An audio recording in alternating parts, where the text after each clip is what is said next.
श्री गणेशाय नमः। श्रीमन्नारायण चरणौ शरणं प्रपद्ये। श्रीमते नारायणाय नमः। श्री परशुराम जी से जुड़ी पौराणिक कथा। मर्यादा पुरुषोत्तम श्री राम जिनको सादर नमन करते हो, उन शास्त्रधारी और शास्त्रज्ञ भगवान परशुराम की महिमा का वर्णन शब्दों की सीमा में संभव नहीं। वे योग, वेद और नीति में निपुण थे। तंत्र, कर्म तथा ब्रह्मास्त्र समेत विभिन्न दिव्यास्त्रों के संचालक में भी पारंगत थे, यानी जीवन और आध्यात्म की हर विधा के महारथी। विष्णु के छठे अवतार परशुराम पशुपत का तप कर परशुधारी बने और उन्होंने शस्त्र का प्रयोग कुप्रवृत्तियों का दमन करने के लिए किया।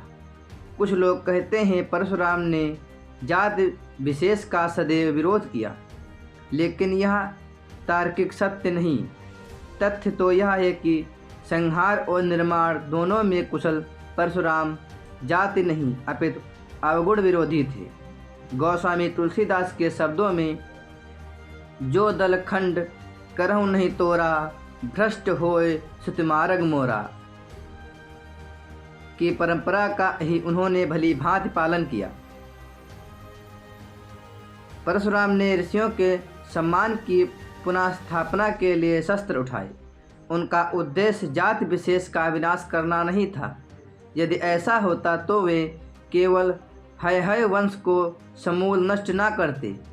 जनक, दशरथ आदि राजाओं का उन्होंने समुचित सम्मान किया।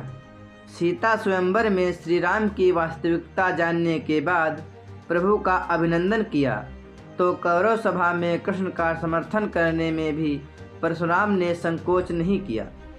कर्ण को श्राप उन्होंने इसलिए नहीं दिया कि कुंती पुत्र किसी विशिष्ट जाति से संबंध रखते हैं, वरन असत्य वचन करने के दंड स्वरूप कर्ण को सारी विद्या विस्मृत हो जाने का श्राप दिया था।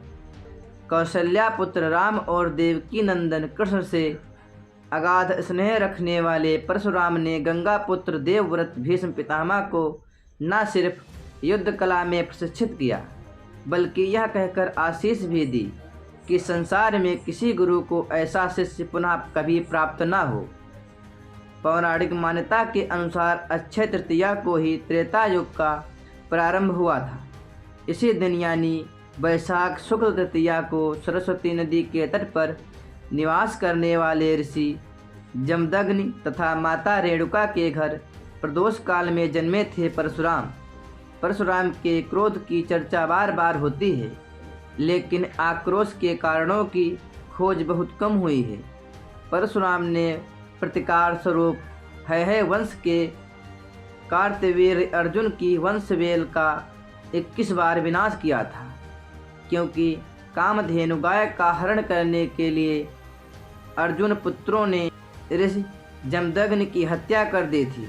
भगवान दत्तात्रेय की कृपा से 1000 भुजाएं प्राप्त करने वाला कार्तवीर्य अर्जुन दम्भ से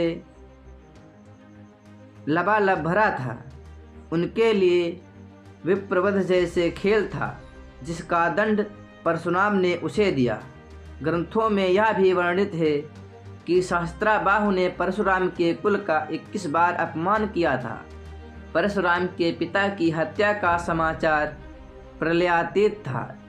उनके लिए ऋषि जमदग्नि केवल पिता ही नहीं, ईश्वर भी थे।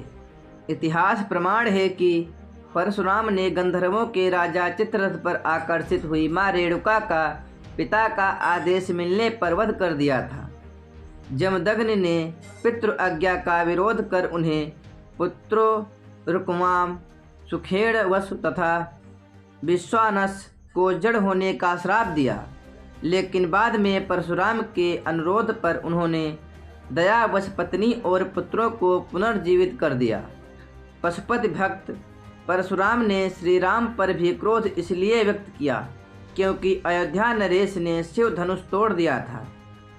वाल्मीकि रामायण के बालकांड में संदर्भ है कि भगवान परशुराम ने वैष्णव धनुष पर सरसंधान करने के लिए श्री राम को कहा।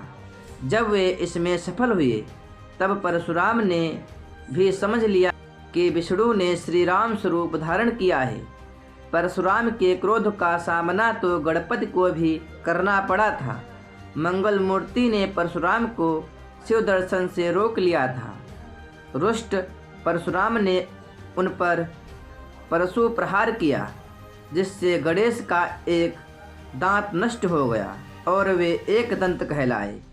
अश्वत्थामा हनुमान और विभीषण की भांति प्रभु स्वरूप परशुराम के संबंध में भी यह बात मानी जाती है कि वे चिरजीवी हैं, अर्थात अमर हैं। प्रेम से बोलो भोलेनाथ शंकर भगवान की जय हो, लक्ष्मी नारायण भगवान की जय हो, परशुराम की जय हो, श्री रामचंद्र भगवान की जय हो। आप लोगों को यह कथा कैसी लगी कमेंट के माध्यम से हमें ज़रूर बताएं। और यदि चैनल पर नए हैं तो चैनल को सब्सक्राइब कर वीडियो को लाइक करना ना भूलें और वीडियो को ज़्यादा से ज़्यादा शेयर करें, जिससे इस प्रकार की जानकारी और भी लोगों तक पहुंचती रहे। इस चैनल में सभी हिंदू धर्म से जुड़ी पौराणिक कथा व्रत त्यौहार की जानकारी प्रदान कराई जाती है। प्रेम से बोलो भगवान परशुराम की जय हो।